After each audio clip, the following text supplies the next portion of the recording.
व्यसनाबद्दल आपण मगाशी बोललो आणि त्या विषयाला आपण अजून पुढे नेऊया. कारण जरी आपल्या घरापर्यंत ती समस्या आलेली नसली आणि येऊच नाही आहे कधी, तरीसुद्धा हल्ली त्या समस्येचं वय फार लहान झालेलं आहे. म्हणजे पूर्वी जे कॉलेज किंवा त्याच्या पुढच्या टप्प्यामध्ये काळजी करण्याचा जो विषय होता पालकांसाठी, तो आता शाळेपासनं अगदी मी तर म्हणेन 5वी-6वीपासूनच हा काळजीचा विषय दुर्दैवाने झालेला आहे. तर त्यासंबंधी आपण आपल्या मुलांना आधीच जागरूक कशा पद्धतीने करू शकतो किंवा या समस्येपासून लांब ठेवण्यासाठी आपण काय मुळात उपाययोजना केल्या पाहिजेत, आणि जर दुर्दैवाने ते मूल त्या समस्येच्या आहारी गेलं तर मग कशा प्रकारचं समुपदेशन त्याला गरजेचं असतं किंवा त्याचे काही अनुभव किंवा काही आठवणी? मुळात आधी व्यसनांची माहिती आईवडिलांना पण पाहिजे. कुठल्या कुठल्या व्यसनांमध्ये आता काय झालं आहे की जसं मी म्हटलं ना, चेंजिंग टाईम्स आणि चेंजिंग चॅलेंजेस हा एक मोठा विषय आपल्या अंगावर येऊन रोज भेडसावतो की चॅलेंजेस वाढले, आव्हानांचं स्वरूप आता खूप बदलत चाललं आहे. आत्ता परवा माझ्याकडे एक मुलगा आला होता, तो म्हणाला आता स्ट्रॉबेरी आणि चॉकलेट फ्लेवरमध्येच स्मोकिंग आम्ही करतो, म्हणजे केलं जातं. म्हणजे जे मुलांना आवडतं आहे तशा प्रकारच्या बांधणीतून पॅकेटमधून सगळं उपलब्ध करून दिलं जातं आहे. आता हे करायला नको, पालक येऊन आमच्याकडे पोटतिडकीने म्हणतात तुम्ही सरकारकडे मांडा, हे सगळं बंद करायला पाहिजे. पण ह्या सगळ्या मोठ्या इंडस्ट्रीमध्ये आपल्याला हे सगळं करण्याच्या अगोदर आपल्याला काय काय करता येईल, तर मुळात मुलांची ही जी क्युरिओसिटी किंवा नाविन्याची ओढ, नवीन प्रयोगशीलता, ह्या वयाचा जो भाग आहे की जो ह्या वयाच्या प्रत्येक मुलाला वाटत असतं की तो दादा असा मस्त स्टाईलमध्ये हे ओढतो ना, मला ते खूप आकर्षक वाटतं. त्यांच्या मनातली वेगवेगळी रोल मॉडेल्स असतात, मग ते टी व्हीवरची असू दे, घरातली असू दे, परिसरातली असू दे. तर त्यामुळे त्यांना ओढ असते की हे असं करून बघायला. आणि मुलगेच नाही, मुली पण. मी आत्ता जे बघते आहे, आत्ताच्या ह्या फेजमध्ये मी बघते, तुम्ही लिकर शॉप बघा, किती लहान लहान वयाची मुलं दिसतात. म्हणजे क्लासेसच्या बाहेर जो लिकर शॉप असतो तिथे छोट्या बाटल्या घ्यायच्या, मग ते लिंबूची किंवा कसली तरी बाटली घ्यायची, मग त्याच्यामध्ये ते मिसळायचं, मग हलवायचं, मग क्लासमध्ये जाऊन बसायचं, असं करणारी पण असंख्य मुलं आपल्याला दिसत आहेत. तर ह्या टोबॅको म्हणजे तंबाखू, निकोटीन हा जो अंमली पदार्थ जो आपण म्हणू, केमिकल जे आहे, त्याचा वापर विविध प्रकारे होतो आहे.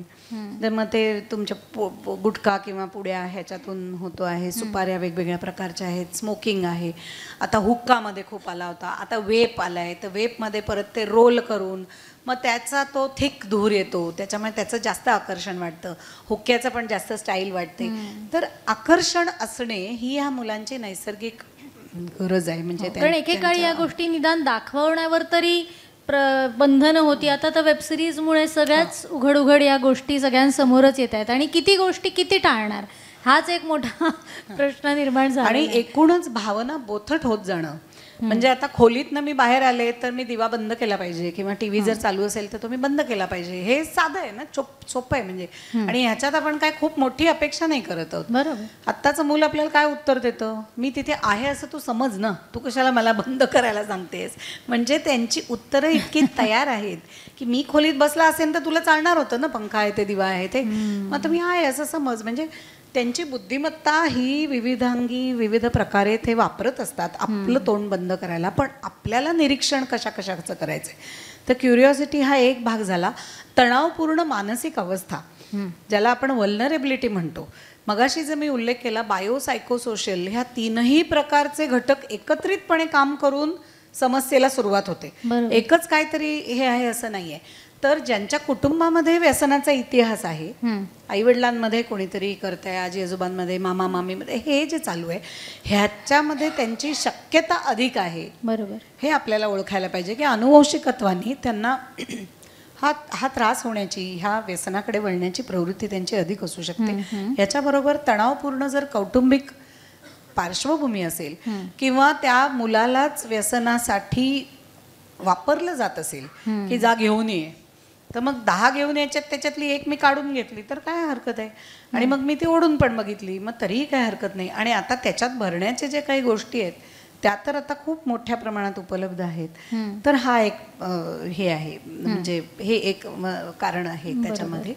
आणि ह्याच्याबरोबर जे संवाद जो आपण म्हणतो तो ज्यांच्या बरोबर होतो, 10 मुलांनी एकत्रितपणाने हे जर केलं तर त्यांच्यामध्ये टू लुक कूल हा जो अलीकडचा शब्द आहे की कूल दिसलंच पाहिजे, आणि जर मी कूल दिसलो नाही किंवा मी जर स्मार्ट दिसलो नाही आणि तर प्रो असलं पाहिजे, आणि मध्ये हात असे किंवा काय काय जे करतात विशिष्ट प्रकारे ते करायला लागतात. तर तसं जर घडलं नाही तर त्या मुलांना आपण आपल्याला वाळीत टाकतील अशी भीती वाटायला लागते. मग त्यांच्याबरोबर आपल्याला राहायचं आहे, त्यामुळे आपलं पण काहीतरी आहे की नाही स्टेटस असं वाटत राहतं. आणि म्हणून आणि ह्या स्टेटस बरोबर घरच्यांचं पण एक स्टेटसचं काहीतरी कल्पना असतात.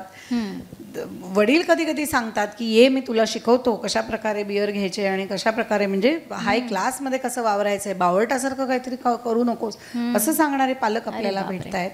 तर त्यामुळे तर व्यसनाचे साधारण 4 शास्त्रीय पद्धतीने आपण जर बघितलं तर यूज, अब्यूज, टॉलरन्स आणि डिपेंडन्स अशा 4 पायऱ्यांमधनं प्रवास आहे असं म्हणू. यूज म्हणजे काय की कधीतरी त्याचा उपयोग केला, पिकनिकला गेले, पार्टीला गेले, तिकडे त्यांनी घेतलंय.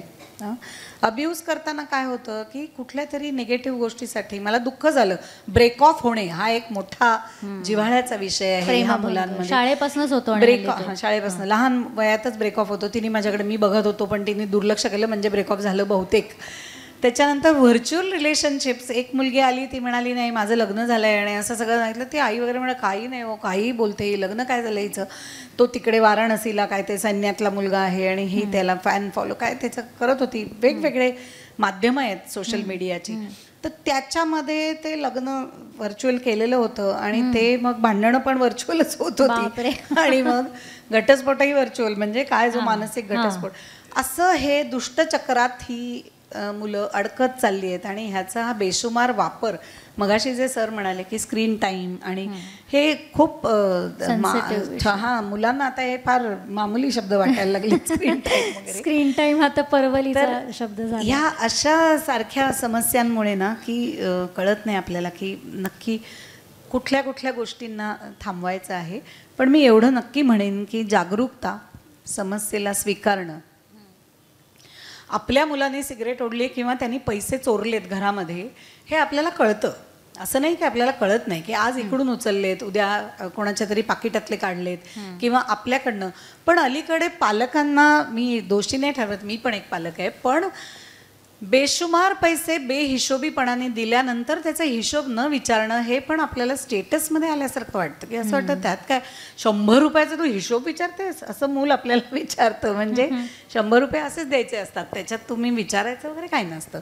तर हा जो काही एक विलक्षण विचार मुलांनी आता करून ठेवला आणि तो आपण करून दिलाय. बरोबर. त्यामुळे मला असं वाटतं की मुलांना समजून घेण्याच्या आधी आपल्याला स्वतःला काही प्रश्न विचारायला हवेत की मी हे जे स्टँडर्ड सेट केलेत त्याच्यामध्ये, आणि कॅच देम यंग, छोट्या वयामध्ये जर मी हे करू शकले तरच मी मोठं झाल्यानंतर एकदा त्याची उंची 5.5 फूट झाली की तो आपल्याला टपली मारूनच बसवणार आहे, आई यू आर शॉर्ट असंच सांगणार आहे. त्यामुळे तोपर्यंत वाट नाही बघायचे. हे निरीक्षण खूप लहान वयात व्हायला पाहिजे की त्याच्या बॅगेत काय दिसतंय. आता दप्तर धुवत नाहीत, नवीन आणतात. पूर्वी आमच्याकडे कसं दप्तर धुवायची पद्धत होती, बदलायचं दप्तर धुवायचं. आता तसं काय नसतं, लगेच नवीन आणलं जातं. त्यामुळे बऱ्याच गोष्टी दप्तरात काय आहेत त्याच्यामध्ये रोल केलेल्या. पुढे मध्यंतरी एक बाई आल्या आणि म्हणाल्या कॉन्डोम होते हो मुलाच्या ह्याच्यात बॅगेत. ती म्हणजे उद्ध्वस्त झाली होती की कॉन्डोम होते म्हणजे ह्याने काय काय केलं असेल. तर टीममध्येच आम्ही होतो आणि खूप लहानची म्हणजे सायकोलॉजिस्ट होती, ती पटकन म्हणाली ॲटलिस्ट तो सेफ्टीची तरी काळजी घेतो. तर त्या बाई म्हणजे धरणी माते मला पोटात घे असं तिला झालं होतं. तर अशासारखे समस्या आता दिसत आहेत. मग त्या मुलाला फोडून काढलं पाहिजे, मग त्याला घराच्या बाहेर काढलं पाहिजे, हाकलून दिलं पाहिजे. एक ती मुलं आहेत त्यांना तुम्ही हाकलून देणार आहात, खरोखर देणार? त्या मुलाने विचारलं खरंच मी जायला हवंय का तुला, तर ते तसं नाही आहे ना. आणि अशा प्रकारे मुलं घरं सोडून जात आहेत किंवा ती वेगळ्या वाटेने जात आहेत ज्याचं अपार दुःख आईवडिलांना आहे. बरोबर. तर त्यामुळे निरीक्षण केव्हा करायचं हे आईवडिलांना कळलं पाहिजे. आणि मी म्हणेन की KG क्लासपासूनच निरीक्षण म्हणजे उलट तपासणी नाही. काय केलंस, काय खाल्लंस, टीचरने काय घातलं होतं, तुला काय आवडलं, अमकं हे नाही आहे. पण त्याचा वेळ कसा गेला, त्याला काय काय आवडलं, आज त्याने काय बघितलं, हे सगळं आपल्याला महत्त्वाचं आहे. तर पालकांचं अवलोकन, त्याच्याविषयीची जागरूकता आणि हळूवारपणे ह्या विषयापर्यंत पोचणं आणि त्याचा स्वीकार करणं, ज्याला आम्ही अनकंडिशनल लव्ह म्हणतो. तू एवढं एवढं केलंस ना तरच तू माझा लाडका मुलगा आहेस, असं नाही आहे. बरोबर. सी, मुलगा तुझा लाडका असणारच आहे, त्यांनी काहीही केलं असलं तरी. तर ते आपल्याला कळायला पाहिजे की अनकंडिशनल लव्ह आणि नॉन जजमेंटल ॲटिट्यूड. मगाशी थोडासा विषय झाला तुलनांचा किंवा मार्कांचा. आता 90 मिळाले तरी तोंड वाकडच असतं आईवडिलांचं. त्यांना वाटतं की नाही 90च मिळाले, त्याला बघा 98 मिळालेत. पण म्हणजे दुसऱ्यांना 98, आपल्याला 90, पण मुलगा काय आयुष्यातून वाया नाही गेलेला, ह्या गोष्टीचं एक समाधान कुठेतरी हरवत चाललंय. तर ते समाधान शोधायला पाहिजे एकत्रितपणाने. बरोबर बरोबर. त्याच्याबरोबर मी आणखीन असं सांगेन की समस्या स्वीकारल्यानंतर संगत बदलायला पाहिजे.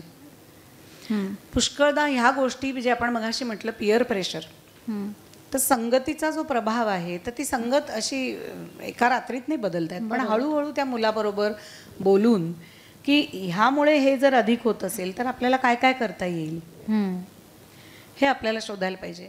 एका राजाची गोष्ट आपल्या सगळ्यांनाच माहिती येते. त्या राजाने खूप विद्वान लोकांची सभा भरवली आणि त्यांना सांगितलं की माझ्या कुठल्याही संकटाला एका वाक्यात उत्तर मिळेल असं उत्तर मला तुम्ही चिठ्ठीवर लिहून द्या. सगळे विद्वान लोक जमलेले होते. विचार करायला लागले, राजा काय विचारतोय, मी काय देऊ याला उत्तर. तर तिथल्या एका वृद्ध विद्वानाने मात्र चटकन चिठ्ठीवरती लिहिलं, हेही दिवस जातील. ही गोष्ट आपण ऐकली असेल किंवा व्हॉट्सॲपला तर आता भरपूर मोठं खुलं आहे दालन. तर हे दिवस जातील हा विश्वास पालकांना पाहिजे आणि त्या मुलांना पण पाहिजे. त्यामुळे उपचारांच्या पद्धती पुष्कळ आहेत आणि उपचारांचे सोर्सेस पण खूप आहेत. असं नाही आहे की आता उपचार नाही आहेत. आमच्यासारख्या पब्लिक हेल्थ इन्स्टिट्यूटमध्ये 10 रुपयाच्या केस पेपरवरती 15 दिवस ॲडमिशन सकट उपचार आहेत. 15 दिवस जेवायला फुकट आहे, राहायला बेड आहे, झोपायला. शिवाय तज्ज्ञ डॉक्टर, MD झालेले डॉक्टर येऊन तपासतायत. आमच्यासारखे इतर प्रोफेशनल्स मदत करतायत. हे सगळं सरकारने केलेलंच आहे. पण पालक काय सांगतात, नाही नाही खाडा होतो आमचा, आम्हाला येऊन इथे, कारण 24 तास पालक पाहिजे तिथे राहायला. आमच्याकडे एवढा चतुर्थ श्रेणी कर्मचारी इतके नाही आहेत की जे सतत तुमच्या पेशंट बरोबर राहणार आहेत. तर त्यामुळे ह्या सुविधा अधिकाधिक लोकांनी घ्यायला पाहिजेत. आणि ज्या वेळेला शंका येईल त्यावेळेला ती शंका दाबून लाजेनी घरात न बसता त्याच्याबद्दल कुणाबरोबर तरी बोललं पाहिजे आणि ते त्या विषयाच्या तज्ज्ञांशी बोललं पाहिजे. आणखीन एक गोष्ट आठवली म्हणून मी सांगते, वेळ नाही आपल्याला ना. नाही आहे, वेळ आहे. ती एक गोष्ट मी वाचली होती. तिथे तो एक मनुष्य असतो, त्याला नदी पार करून पलीकडच्या काठावर जायचं असतं आणि तिथे त्या नदीत तिथे पाणी तसं ओसरलेलं दिसत असतं, पण तरी खोल नदी आहे की काय अशी त्याला शंका असते आणि त्याचा घोडा असतो बरोबर. तो घोडा घेऊन पलीकडे जायचं असतं.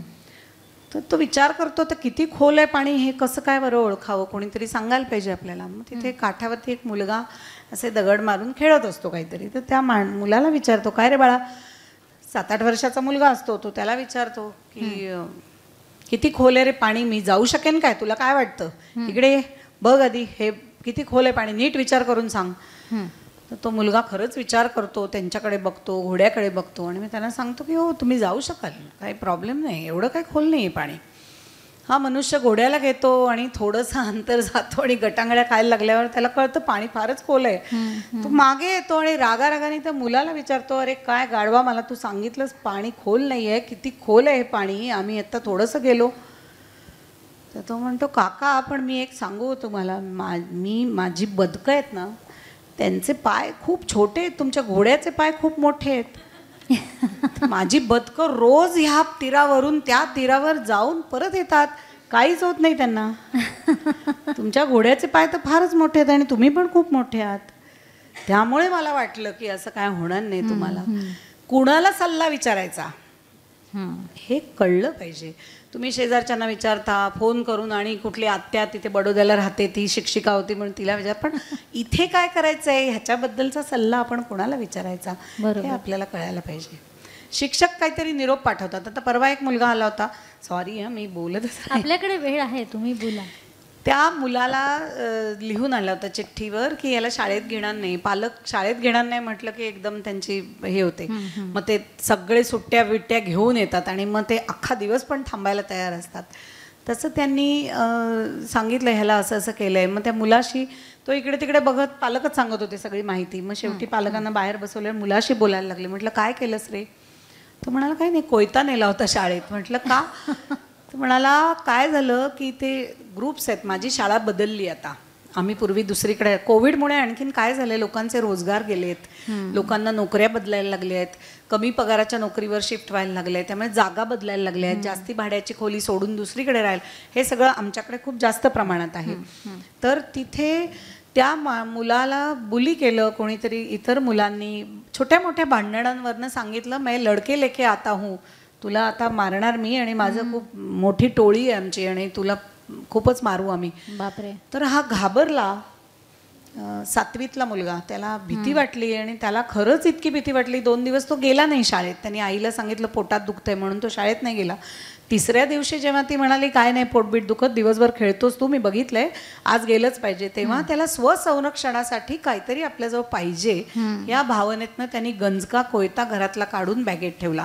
बरं, शाळेत प्रवेश करताना सुपरवायझर तिथे लाईननी मुलांना सोडायचं काम, युजली शाळेत सुपरवायझर असतात, त्यांनी पाहिलं ह्याचा चेहरा बावचळलेला दिसतोय, काहीतरी गडबड आहे, ये रे बाजूला म्हटल्यावर तो आणखीनच थरथरला. तर त्याची बॅग चेक केली आणि कोयता सापडला. आता त्या मुलाला शाळेत घ्यायला ते शिक्षक तयार नाहीत, वेगवेगळ्या चाचण्या करतोय आम्ही किंवा. तर हे जे मी मगाशी म्हटलं की outside the boundaries of the hospital जे काय करायचं असतं ते आम्हाला करायचं असतं. त्यामुळे शिक्षकांशी बोलणं किंवा पालकांशी बोलणं, पालकांनी पण त्याला योग्य वेळ, कारण दोघाही नवरा बायकोला अजिबात वेळ नाहीये, त्यामुळे त्याला वाटलेली भीती त्याला कोणाजवळ सांगताच आली नाहीये की मला असं असं त्या मुलांनी दरडावलं, मला मारलं पण होतं, आता ते कोणीतरी गुंड घेऊन येणार आहेत, त्यामुळे मला जास्त भीती वाटते. ही गोष्ट काय तो बोलू शकलेला नाहीये. तर अशा तऱ्हेच्या नाजूक समस्या मोठ्या होतात आणि मग एक लेबल त्या मुलावरती चढतं की हां, आता सगळ्या शाळेला कळलंय ह्याच्या बॅगेत कोयता होता. त्यामुळे त्याला जणू काही तो छाप पडल्यासारखं झालंय. शाळेमध्ये एका वेळेला 300-400 मुलं तुम्हाला बघत असतात. बरोबर. तर अशा छोट्या गोष्टी खूप मोठ्या होत जातात जर हे केलं नाही तर. आणि व्यसनांबद्दल म्हणशील तर मी तंबाखू सांगितला तसं दारू, बियरनी सुरुवात होते, मग आणखीन बरंच पुढे PhD आहे त्याच्यात. आणखीन वीड आहे, मी वेप मगाशी म्हटलं तुला, ब्राऊन शुगर आहे, म्हणजे ओपिओइड हा जो गट आहे त्याच्यामध्ये तुमचा चरस, गांजा, अशा बऱ्याच गोष्टी. वास न येणारे अनेक अंमली पदार्थ आहेत की ज्याच्यामध्ये वास येत नाही, त्यामुळे किंवा कळतच नाही घरामध्ये की हे काय चाललंय. पण मग पैशाची उचल, बेपरवाहीने केलेला वापर, त्या मुलाचा झोपटलेपणा अखंड, हा सुद्धा ऑब्झर्वेशनमध्ये आलेला नसतो घरच्यांचा. की जे आश्चर्य वाटतं की मुलगा इतके तासनतास झोपतोय, कळत नाहीये कसं घरच्या कोणालाच, किंवा त्याला अचानक पोटात दुखायला लागतं किंवा हातापायात पेटके येतात, किंवा जर म्हणजे पैसे घेताना पकडलं आणि त्याला काही बोललं तर तो खूप चिडतो, इतका चिडतो की तो वस्तूंची तोडफोड करतो घरातल्या, किंवा तो टोकाची भूमिका म्हणजे वडिलांची कॉलर पकडतो किंवा मारहाण करायला सुरुवात करतो. तर ही जी सगळी आहेत ही लक्षणं आहेत ना. बरोबर. की त्याला लागलेल्या व्यसनापोटी त्याला जे रिसोर्सेस पाहिजे ते मिळवताना कोणीही आड आला तर तो बरोबर त्याला हे नाही करत आहे. तर अशा तऱ्हेच्या ह्याच्यात मला एक जस्ट आत्ता बोलता बोलता तुम्हाला विचारावं असं वाटलं की या सगळ्याची माहिती एक सर्वसामान्य नागरिक म्हणून प्रत्येकाला असतेच असं नाही, असणं अपेक्षित खरं तर नाही आहे. म्हणजे कारण आपण काय काय प्रकारची व्यसनं असू शकतील ह्याचा काही अभ्यास करायला जात नाही. पण निदान जे सर्वसामान्यरित्या जी आपल्यासमोर येतात, म्हणजे आता अगदी चांगले चित्रपट जरी दाखवायचे म्हटलं मुलांना, म्हणजे देशभक्तीपर चित्रपट जरी दाखवायचे म्हटलं तरी त्याच्यामधून सुद्धा हल्ली हुक्का उडताना माणसं दिसतात. म्हणजे ते जे नक्षलवादी किंवा असे लोक असतात त्यांच्या त्या ग्रुपमध्ये या सगळ्या चाललेल्या ॲक्टिव्हिटीज दिसतात. त्यामुळे नैसर्गिकरित्या मुलं प्रश्न विचारतात, हे काय करतायत, हे काय खात आहेत, ह्या पुडीतून ह्यांना काय मिळतं आहे, हे असं गुपचूप ते एवढ्या पैशाला काय घेऊन जात आहेत, हे ह्या पांढऱ्या पुड्या या ट्रकमधून त्या ट्रकमध्ये नेल्यामध्ये त्यांना पोलिसांनी कशाला पकडलं. तर त्यावेळेला मला असं वाटतं का की तीच संधी साधून जर आपण मुलांना त्या वेळेला त्याचं जे काही डेंजर त्याच्या मागचं आहे ते जर समजावून सांगितलं, भले अगदी इन डिटेल आपल्यालाही माहिती नसेल किंवा सांगता येणार नाही, पण हे काय चुकीचं आहे, हे कशा पद्धतीने तुमच्यापर्यंत पोचवलं जाऊ शकतं, तुम्ही कसे ह्याच्यापासून वाचू शकता, म्हणजे कळेल रे मोठं झाल्यावर, किंवा हा तुझा विषय नाही असं म्हणून टाळण्यापेक्षा मला असं वाटतं त्याच संधीचा फायदा घेऊन त्या वेळेला जर आपण मुलांना जे काही आपल्याला माहिती आहे किमान ते जरी पोचवलं तरी त्याचा फायदा होऊ शकेल असं मला वाटतं. अगदी निश्चित. म्हणजे तू खूप छान पद्धतीने सांगितलंस की टाळाटाळ करणे आणि नशांचे प्रकारांचा अभ्यास आपल्याला नकोय करायला. त्याच्यासाठी बसलेत तिकडे लोक सगळे तज्ज्ञ की जे ह्याचा अभ्यास करणार आहेत, क्वांटिटी मोजणार आहेत, कशा प्रकारे अब्यूज सुरू झालं ते त्याचा अभ्यास करणार आहेत. अपेक्षा पालकांकडनं हीच आहे की तुम्ही मुलाच्या जवळ असणं मानसिकदृष्ट्या हे अधिक गरजेचं आहे. त्याच्या वर्तणुकीमध्ये जे बदल घडतायत ते पाहणं. जसं तू म्हणालीस की त्यांनी क्युरिओसिटीने प्रश्न विचारला, तुला काय करायचंय, तुला करायचंय का ते, असं विचारणं किंवा असं बोलून टाळून टाकणं ह्याच्यापेक्षा ते किती भयानक असू शकतं. आता उडता पंजाब सारख्या सिनेमामध्ये जी विदारक भयानक अवस्था दाखवली आहे खूपच त्रस्त करणारी आहे. हे सिनेमे मुलांना दाखवायचे नाही आहेत किंवा त्यांच्या पण काय काय तुम्ही थोपवून धरणार आहात. कारण मीडिया आता इतकं सगळं खुलं करून बसलं आहे की झाकायचं काय, कसं झाकायचं हा खूप मोठा प्रश्न पालकांना आहे. तर निदान त्यांच्याशी खोटं तरी बोलायचं नाही आहे. बरोबर की नाही नाही आपल्या घरांमधनं असं होत नाही, तुला काय करायचं आहे ह्याचा तू विचारच करू नको, तू फक्त अभ्यास कर, तू फक्त हे करून दाखव. क्लासेस ना घालणारे की ती तरी पालक मी बघते की गिटारचा क्लास सुटला की तबल्याचा सुरू होतो, तो झाला की डान्सचा असतो, त्याच्यानंतर त्याला संस्कृत शिकवायला एक कोणतरी येतं, ते शिकून झाल्यानंतर त्याचा नेहमीचा अभ्यास असतो. अख्खा दिवस क्लासेस आणि ह्याच्यातच तो असतो आणि प्रत्येक ठिकाणी त्यांनी एक्सेल करायला पाहिजे. त्याला सगळीकडे ग्रेड ही चांगलीच मिळाली पाहिजे. ही जी काही प्रतिष्ठा प्रत्येक शिक्षणाच्या वरती लादली गेली आहे ती कुठेतरी सैल करायला आपल्यालाच पाहिजे. नाहीतर जसे कपडे तंग आणि अपुरे व्हायला लागले तसंच ही गोष्ट पण आता बेशुमार वाढत चालली आहे. आमच्याकडे एक एअर हॉस्टेस आली होती, नुकतीच लागलेली नोकरीला, तिला कुठलं तरी पारितोषिक मिळालं आणि नंतर ती मुंबईत जेव्हा आली बरीच फिरून फिरून त्यावेळेला तिचा एक मित्र तिला अर्थातच एअरपोर्टवरतीच ते भेटले आणि मग तो म्हणाला, मी ऐकलं तुला एवढं मोठं बक्षीस मिळालं आणि हे सगळं, तर मला पार्टी पाहिजे. ती मुलगी जवळजवळ 1.5 महिना घराच्या बाहेर होती. ती आई वडील इथे आपल्या मुंबईतच राहणारे की जे वाट बघत होते की ही खूप दिवसांनी आली. मला काय सांगायचं आहे की काही काही क्षेत्र अशी आहेत की जिथे ह्या गोष्टींचा वापर सर्रास होतो आहे.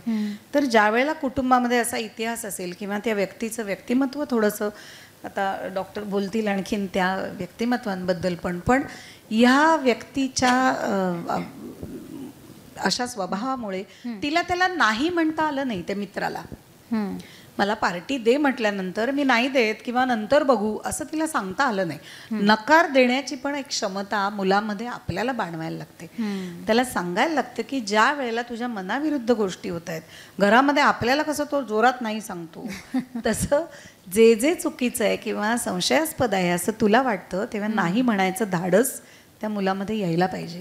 ती त्याला नाही म्हटली नाही आणि त्याच्याबरोबर तिच्या प्रोफेशनमुळे वेगवेगळ्या गोष्टी तिने वापरूनच बघितलेल्या होत्या. त्यामुळे अल्कोहोल झालं, मग आणखीन इतर काही झाले. पार्टीची सुरुवात, अल्कोहोल पार्टीचा अविभाज्य भाग आहे. त्यामुळे त्याच्यानंतरचं जे काही घडलं हे सगळं घडेपर्यंत रात्र उलटून गेली. मग तो तिला त्याच्या खोलीवर घेऊन गेला. त्यानंतर तिची जी काही अवस्था झाली आणि मग ती तक्रार करायला गेली, ज्याला कुणीही तक्रार लावून पण घेतली नाही. कारण तू स्वेच्छेने हे सगळं केलं आहेस.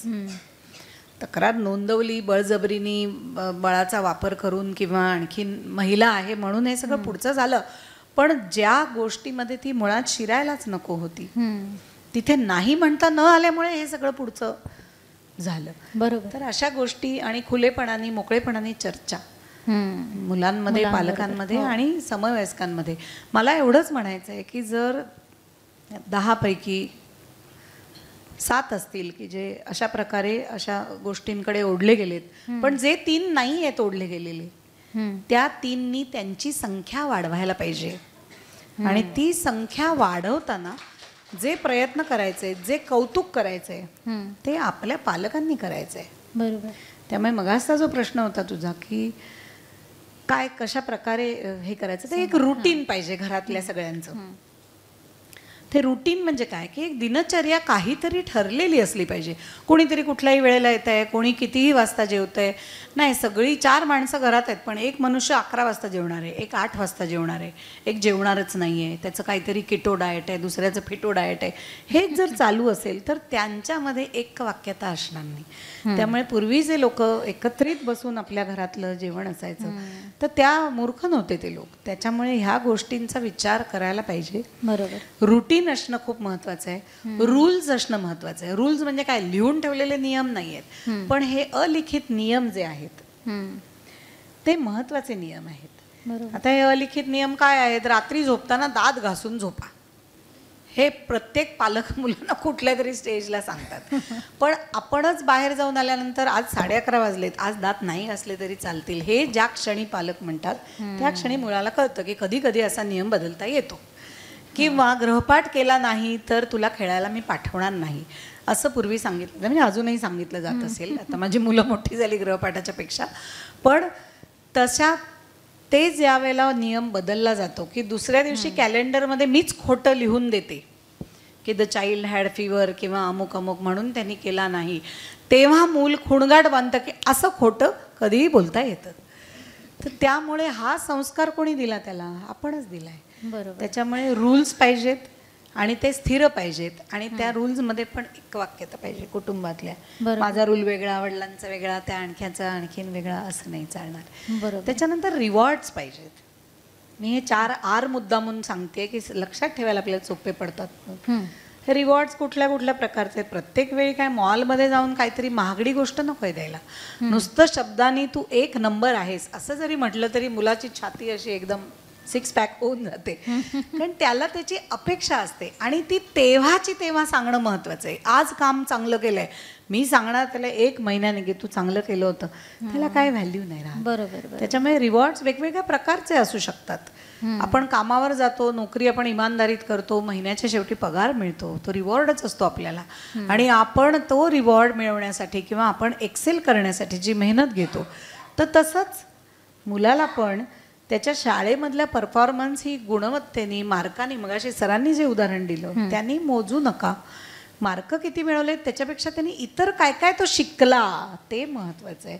तर त्या गुणांचा पण कुठेतरी उल्लेख आईवडिलांनी करायला पाहिजे. आणि चौथा R मी सांगेन रिक्रिएशन. पहिला आपण बघितला तो म्हणजे रुटीन पाहिजे, रूल्स पाहिजेत, रिवॉर्ड्स पाहिजेत, ते शब्दातले असतील नाही तर वस्तुरूपाने असतील. आणि चौथा आहे तो म्हणजे रिक्रिएशन पाहिजे. ते रिक्रिएशन म्हणजे विरंगुळा पाहिजे. प्रत्येक वेळेला अजेंडा असता कामा नये की अमुक अमुक ठिकाणी गेलो, मग एवढं पॅकेज होतं, एवढ्या रुपयाचं होतं.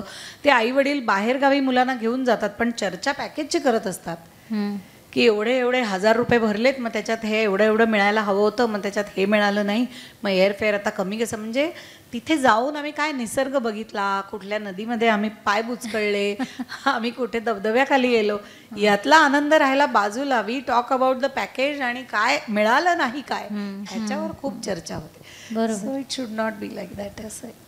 ग्रेट.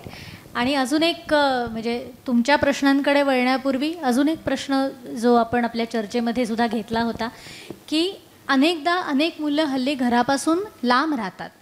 म्हणजे शाळेमध्ये असताना ती कदाचित पाळणाघरात असतील किंवा त्याच्यानंतर हॉस्टेलवर किंवा इतर शहरामध्ये PG म्हणून असं राहणाऱ्या मुलांचं प्रमाणसुद्धा भरपूर हल्ली आहे. आणि त्याच्यामध्ये कुठेतरी अर्थातच संवादामध्ये एक गॅप निर्माण होते अनेकदा आणि त्या मुलांच्या समस्या मग वेगळ्या असतात. तर तेही तुम्ही सांगितलं होतं की घरापासून जी मुलं लांब राहतात तेव्हा तो संवाद कसा असावा आणि त्या मुलांनी मग स्वतःशी एक प्रकारचा संवाद ठेवून कुठल्या कुठल्या गोष्टींपासून स्वतःला कसं वाचवावं किंवा काय ते त्या वेळेला तुम्ही काय मार्गदर्शन कराल जेव्हा मुलं घरापासून लांब असतात जास्त काळासाठी? पहिली गोष्ट म्हणजे मुलांना आपण लांब पाठवतो ना त्यावेळेला आपण त्यांच्यावर एक विश्वास दाखवलेलाच असतो. कधी कधी मूल असं सांगतं की तुमच्या कटकटीला, अशीही काही कुटुंब आहेत की घरातल्या कटकटींना कंटाळून मला बाहेर शिक्षणाची गरज वाटते कारण मी तुमच्या ह्या तापाला वैतागलोय आता आणि म्हणून मी बाहेरच ॲडमिशन घेणार आहे, मला इथे आता राहायचंच नाही, 12वी नंतर I am waiting to go out असं म्हणणारी पण खूप मुलं असतात. तर ठीक आहे, त्याचं जे काही निर्णय आहे त्याला आपण मान्यता दिली आहे, त्याच्यावरती विश्वास दाखवला आहे. तर पहिली गोष्ट, हा विश्वास अतिशय कायम ठेवायला पाहिजे. मूल जे सांगतं ते आपल्याला CID सारखं चौकशा करून, मग तू इतके वाजता उठलास, मी बघितलं तुला ऑनलाईनच दिसलास, म्हणजे तू ऑनलाईनच असतोस, तो म्हणतो मग तू पण ऑनलाईनच होतीस 2 वाजता रात्री. तर असे डायलॉग आणि असे फटकारे देण्या घेण्यासाठी हा संवाद असू नये. आता आपल्याकडे खूप वेगवेगळी माध्यमं आहेत. व्हिडिओ कॉल करतात मुलांची, त्यावेळेला पण ती आई सांगते, बघू बघू मला आधी घर सगळं दाखव, इकडचा कोपरा दाखव, तिकडचा दाखव, तुझ्या रूममध्ये कोण आहे तो बघू, तो मुलगा कसा दिसतो ते बघू. तो म्हणणार माझा मित्र कूल दिसतो, तुला काय करायचं आहे. तर ह्या सगळ्या ज्या गोष्टी आपल्याशी डायरेक्टली संबंधित नाही, त्याच्याबद्दल खूप इन्क्विजिटिव्ह असून अतिशय जास्त फोड करून विचारणं चुकीचं आहे. कारण त्याच्यामुळे त्याची स्पेस जी तो मिळवायचा प्रयत्न करतोय त्याच्यावरतीच परत आपण लांबून पडदा आणतोय आणि मग तो पुढे पुढे संवादात आपल्याला सहभागी करून घ्यायचंच कमी होतं. बरोबर. त्यामुळे पुन्हा एकदा ऐकणं, इफेक्टिव्ह लिसनिंग हे खूप मोठं शस्त्र आहे किंवा जे खूप मोठं ताकद आहे आपली, की जी आपल्याला ठेवायला पाहिजे आपल्याजवळ. तर जर त्यांनी सांगितलेले जे तपशील आहेत, मागच्या वेळी सांगितलेले तपशील जर आपल्याला आठवत असतील आणि जर आपण त्याचा रेफरन्स दिला बोलताना, की अरे तू असं म्हणला होतास ना, त्या मुलाचं असं असं झालं, कसा आहे आता तो, तर ही फील्स ग्रेट, की अरे वा, आईला एवढं लक्षात राहिलं, म्हणजे त्या मित्राबद्दल मी असं बोललो होतो ते. पुढच्या वेळी तो आणखीन 2 डिटेल्स सांगतो की जे त्याला मन मोकळं करण्यासाठी. असं समजायची गरज नाही त्याला आता घराची गरज नाहीशी झाली आहे, तो आता विपरीतच वागायला लागलाय, असं काही नसतं. कुठेतरी हा जो दुरावा आहे तो तात्कालिक आहे, हे आपल्या मनाशी आपल्याला ठेवायला हरकत नाही. आणि जरी त्यांनी पुढे विचार केला आणि पूर्णतः दूर राहायचं ठरवलं, तरीही त्याच्या आयुष्यासाठी ती एक वेगळी व्यक्ती म्हणून जन्माला आलेली आहे. त्यामुळे तिला तिचे निर्णय घेण्याचा अधिकार असाही आहेच. बरोबर. फक्त त्याने त्याच्या शिक्षणामध्ये किंवा ज्या कारणासाठी तो तिथे गेला आहे याचं भान त्याचं आहे ना, हे बघायला पाहिजे. कधी कधी खूप जास्त होमसिक व्हायला होतं किंवा एकाकीपणा येतो. अशा वेळी मग मुलं संपर्कात येत नाहीत, रडत राहतात किंवा अभ्यासात दुर्लक्ष होतं आणि मग सांगतात की मला हे झेपत नाहीये. तर अशा वेळी ओपन डोअर अप्रोच पण महत्वाचा आहे, की घर तुझं आहे, आम्ही तुझे आहोत, म्हणजे अडचण आली ना तर आम्ही आहोत, नाही नाही आता गेलायस ना, काय ते सिद्ध करच आणि मग तू परत ये. असं सांगितल्यानंतर एक दुहेरी दडपण येतं, की म्हणजे आता इथे पण मी अजून सामावला गेलो नाहीये, मला इथेही काय धड जमत नाही. आणि आता घरात ना तर सांगतात की आता एवढे ते 50 लाखाचं कर्ज घेतलंय, माहिती आहे ना तुला, कधी फेडायचंय ते. मग तो शांतपणे, काही मुलं निडर असतात, ती सांगतात अगं EMI सुरू होतो नोकरी लागल्यानंतर 11 महिन्यानंतर. त्यामुळे बरंचसं वाचन त्यांनी केलेलं असतं ह्या विषयाचं. आपल्याला वाटत असतं की त्याला काही कळत नाही आहे, पण त्याला माहिती असतं. तर त्याच्या नॉलेजचा आदर ठेवून त्याला मन मोकळं करायला आपली एक जिव्हाळ्याची जागा आहे, ह्याचा विसर आपण पाडू द्यायचा नाही. त्याच्यामुळे त्यांनी जे काही त्याला मन मोकळं करायचं आहे ते त्याला करू दे. घरातले जे तणावपूर्ण प्रसंग आहेत ते कदाचित नवरा बायकोतले असतील किंवा मोठ्या भावंडांमध्ये काही विकृती असेल किंवा काही, आता मोठ्या बहिणीचा घटस्फोट झाला, ही गोष्ट त्या मुलाला जो परदेशी शिकतोय त्याला सांगून तिथे तो काहीच करणार नाहीये. तर म्हणजे असे जे काही विपरीत गोष्टी आहेत इकडल्या, त्या तात्काळ त्यांना कळवून खरं म्हणजे उपयोग नाही आहे. त्यामुळे त्याच्या मनाची जी अस्थिरता आहे ती वाढवण्यामध्ये भर होऊ शकते. तर अशा गोष्टी आपल्याला टाळायला पाहिजेत. आणि विनाकारण त्याला मग आता मी बघतेच आहे, व्हिडिओ कॉल कसा तू करतच नाहीस, असं नाही आहे. माध्यम दोन्हीकडनं ओपन चॅनेल राहायला हवा असेल तर संवादाने एकमेकांशी जोडलं जाणं जास्त महत्त्वाचं आहे. बरोबर. त्यामुळे त्याला जर नको वाटत असेल व्हिडिओ कॉल तर ऑडिओमध्ये समाधान मानायला हरकत नाही. बरोबर. आणि व्यसनांबद्दल जे आपण प्रश्न घेतला काही प्रश्नांपूर्वी, तर असंही आपलं बोलणं झालं होतं की मुलांना मनात नसताना ती त्याच्यामध्ये अडकतात, त्याला त्याचं गिल्ट येतं, मग त्यांना त्यातून बाहेर यायचं असतं, पण मग ते त्यांच्यासाठी कठीण असतं. पण ही बाहेर येण्याची प्रक्रिया मग किती मोठी असते, म्हणजे ह्याच्यासाठी समुपदेशन किती काळाचं असतं किंवा कशी मुलं यातून बाहेर पडतात, या प्रश्नानंतर तुमचे जर काही प्रश्न असतील तर ते मनात तयार ठेवा, कारण त्या प्रश्नांकडे वळणार आहोत आपण. पुन्हा एकदा मोठा प्रश्न छोट्या पॅकेटमध्ये. तर ही प्रक्रिया तर खूपच मोठी असते, पण जी सुरुवात आहे ना ती खूप महत्त्वाची आहे. की जेव्हा मी म्हणते की आमच्याकडे वॉर्ड असतात आणि हे आता सगळ्या महापालिकेच्या हॉस्पिटल्समधनं असे व्यसनमुक्ती करता मानसोपचार विभागामध्ये हा अंतर्भूत भाग आहे. त्याच्यामुळे असं नाही आहे की कोणी त्या पेशंटना पळवून लावणार आहे किंवा त्या रुग्णांना कोणी हे करून घेणार नाही आहे. अशा सेवाभावी संघटना असतात, परंतु फोफावलेली जी रिहॅबिलिटेशन सेंटर्स आहेत की जिथे खरोखर तज्ज्ञ लोक काम करतायत की नाही हे पडताळल्याशिवाय व्यसनाधीन ते मधून मुक्ती मिळवण्यासाठी कुठेही मुलांना दाखल करणं धोक्याचं असतं. याचं कारण ही खूप फोफावली आहेत. म्हणजे काही अमुक एक परिसरात तर मी बघेन की अनेक संख्येनी, आणि ते लोक येऊन येऊन आमच्याकडे ते वाटत असतात त्यांची पॅम्फलेट्स की हे आमचं आहे सेंटर, आणि असं तिथे कोणी जात नसतं, डॉक्टर्स किंवा मानसोपचार तज्ज्ञ किंवा कोणीही दुसरा फिजिशियनसुद्धा. तर ह्या धोका आधी सांभाळायला पाहिजे. दुसरी गोष्ट, ज्या क्षणी मूल तयार होईल, एक तर तयार होणं म्हणजे त्याला प्रवाहाच्या विरुद्ध पोहायचं आहे ह्याचं भान त्या मुलाला आणि आईवडिलांना पण असायला पाहिजे.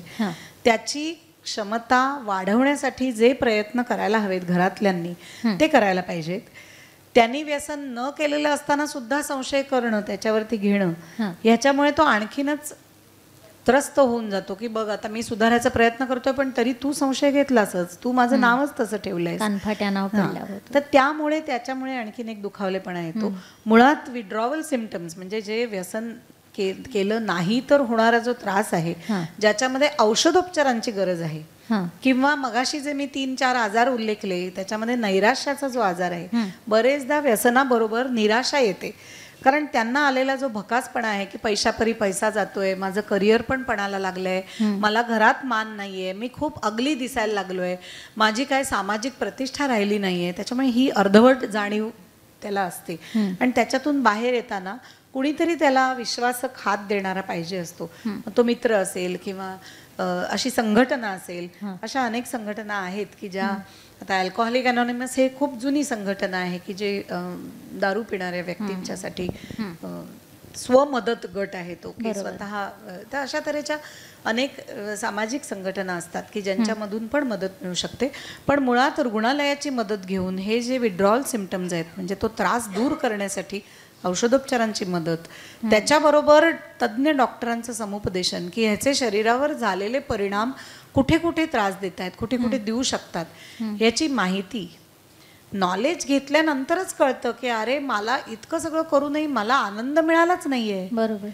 मी व्यसन केलं होतं ते किकसाठी केलं होतं, आनंदासाठी केलं होतं, एन्जॉयमेंटसाठी, पण ते मिळतच नाहीये, मी निराशाच आहे माझ्या पदरी. तर ह्या सगळ्या गोष्टींची उत्तरं तज्ज्ञांकडनं घेणं, आणि हा प्रवास सुरू झाल्यानंतर तो कधी थांबेल किंवा कधी पूर्ण होईल असं सांगता येणं कठीण आहे. परंतु त्याच्यामधलं सातत्य खूप महत्त्वाचं आहे. बरोबर. की जे ठेवणं, त्याच्यासाठी लागणारा पेशन्स आणि आधार. बरेच आता काय झालंय की म्हणजे आम्ही त्या विषयांचे काम करतो म्हणून की ह्या व्यसनाच्या आजाराबरोबर दुसरा मानसिक विकार मागे लागतो, मग त्याची पण औषधं, या सगळ्याची कॉस्ट खूप वाढत जाते. जशी औषधं चांगली चांगली आली आहेत तशी ती महागडी पण आहेत आणि ती दीर्घकाळ घ्यायला लागत आहेत. मग त्याच्यासाठी पण मदत उभी करायला लागते. मग ती आम्ही बाहेरून देणगीदारांकडनं, सेवाभावी संघटनांकडनं मिळवतो. पण म्हणून परवडत नाही आता ह्याचे उपचार, आता त्यांनी हे स्वतःच्या हाताने करून घेतलं नाही, ही सवय आहे तुझी, हे तू मुद्दामून केलंयस.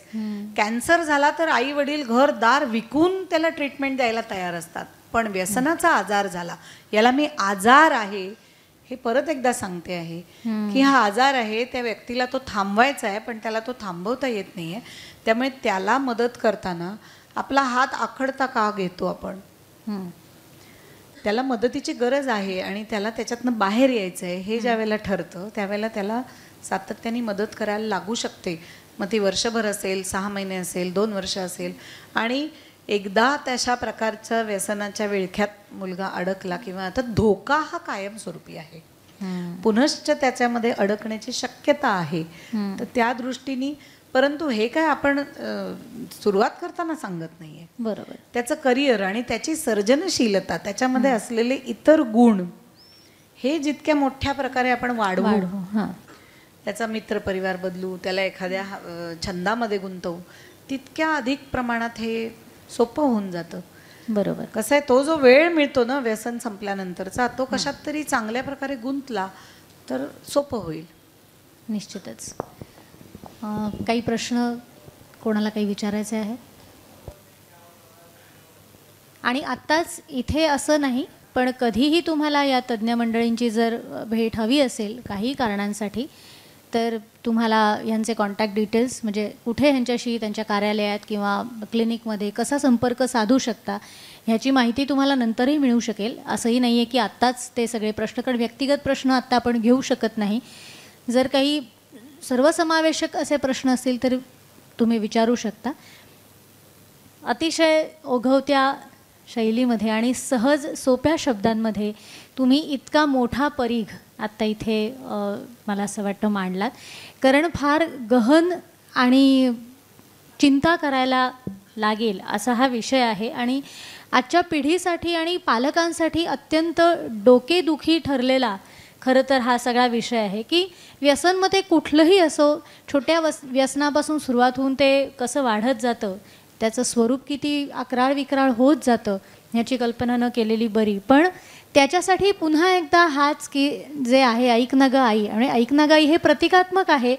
कोणीतरी आपलं ऐकणारं हवं आणि ती ऐकणारी व्यक्ती सुज्ञ हवी, जबाबदार हवी. तिने ते ऐकून घेतल्यानंतर योग्य प्रकारे त्याच्यावर काहीतरी तिला सांगता आलं पाहिजे किंवा योग्य व्यक्तीकडे तिला घेऊन जाता आलं पाहिजे. असा ऐकणारा कान हा सगळ्यांना सातत्याने लाभत राहो आणि त्याचे चांगले परिणाम आपल्या समाजात दिसत राहोत नेहमी, ही प्रार्थना करते. साधनाताई, मनापासून आभार की तुमच्या इतक्या सगळ्या व्यस्त दिनक्रमामधून, आणि म्हणजे आज त्या म्हणाल्या की एकदा गेलं तिकडे की मला किती अडकायला होईल सांगता येणार नाही, मग मी किती वाजता पोचीन, मग इथे उशीर होईल, ही जाणीव त्यांनी ठेवून आज तिकडे कामावर रजा घेतली आणि आज त्या इथे आलेल्या आहेत आपल्या सगळ्यांसाठी. त्यांचं खूप मोठेपण आहे. त्याच्यामुळे थँक्यू व्हेरी मच. तुला खूप शुभेच्छा. अशा तऱ्हेचा उपक्रम तू करतेस आणि खरंच याची खूप गरज आहे हे मी तळमळीने परत एकदा सांगेन. कारण आजही याची संख्या खूप मोठी आहे. म्हणजे मानसिक विकृतींच्या संख्येबद्दल तर मी काहीच बोलले नाही आहे. 100 5 माणसांना नैराश्य आहे, 100 एका माणसाला मोठा मानसिक विकार स्किझोफ्रेनिया सारखा आहे. अशा संख्येने आपला समाज याच्यामध्ये अडकलेला आहे. त्यामुळे तुझं खूप खूप अभिनंदन आणि तुला खूप शुभेच्छा. थँक्यू. तुला 10 हत्तींचं बळ मिळू देत ही चळवळ पुढे नेण्यासाठी. धन्यवाद. Thank you very much. आणि कोणत्याही प्रकारची मदत उपस्थितांपैकी कुणालाही लागली तर तुम्ही कधीही येऊ शकता, मी उपलब्ध असेन. बरोबर.